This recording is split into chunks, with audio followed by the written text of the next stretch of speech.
Nous, c'est Côte Ouest, donc agence d'événementiel sur Bordeaux. Bonjour, je m'appelle Jean-François Charrier, fondateur de Iloki, qui est une start-up bordelaise qui développe une serrure connectée. Alors, je m'appelle Jérémy, je suis directeur sportif de l'association Movens. Donc, on fait des cours de roller tout public à Darwin. On a notamment les événements comme de grandes manifestations publiques sur Bordeaux, Bordeaux Fête le Vin, Bordeaux Fête le Fleuve, So Good. Et prochainement, en juin 2020, donc la RoboCup. Pour cet événement, on a toute une stratégie de communication globale qui va des relations presse au plan média, à toute la campagne d'affichage, toutes les déclinaisons, certainement de la scénographie aussi sur le lieu de l'événement. Donc c'est pour cet événement-là, notamment, qu'on était en recherche de la perle rare un peu. Donc je suis à Sub de Pub pour recruter un ou plusieurs étudiants dans le domaine du marketing digital, voire de la création de sites ou de pages web, à l'occasion du lancement d'une nouvelle version de notre produit. On cherchait vraiment quelqu'un de polyvalent. Intéressé par cette fibre événementielle aussi, quelqu'un d'un peu d'hybride qui souhaitait toucher un petit peu le digital, le print, la scénographie aussi. Voilà. Donc on venait voir un petit peu ces nouveaux profils. J'ai vu cet après-midi quelques étudiants et je pense avoir trouvé au moins un, peut-être deux à recruter très prochainement.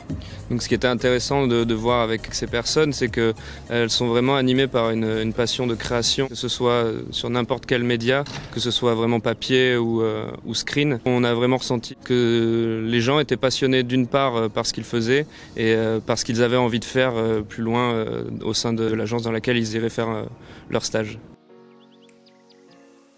Alors, venir faire des recrutements directement au sein de l'école nous permet de mutualiser notre temps, donc de voir plusieurs profils d'affilée.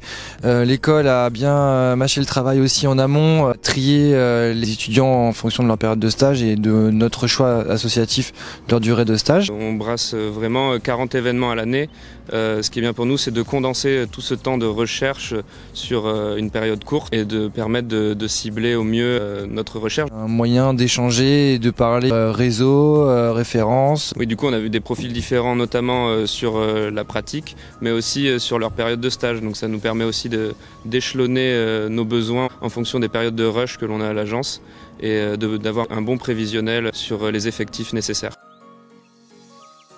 Au cours des entretiens, parce que beaucoup de jeunes en communication ont très souvent le même diplôme ou le même cursus, qui nous permet de sortir des candidats plus intéressants. C'est clairement leur expérience dans d'anciens stages, leurs aptitudes professionnelles ou privées à entreprendre, par exemple à gérer une association, faire des offres caritatives ou se mettre en avant par divers projets. Tout ça fait que ce sont des plus et qui nous permet de sortir des CV du lot en fait, tout simplement. L'année dernière, j'ai eu une étudiante en deuxième année chez Sud de Pub et en fait, ce qui a fait sortir du lot, c'était son expérience de vie, son ancien stage. Elle était partie en Afrique faire un stage et c'est sûr qu'une jeune fille qui part en Afrique faire un stage, forcément, elle a des motivations, de l'envie et ça a été clairement déclencheur et je ne regrettais pas du tout parce qu'elle était très autonome et très engagée dans la vie associative, voire même plus.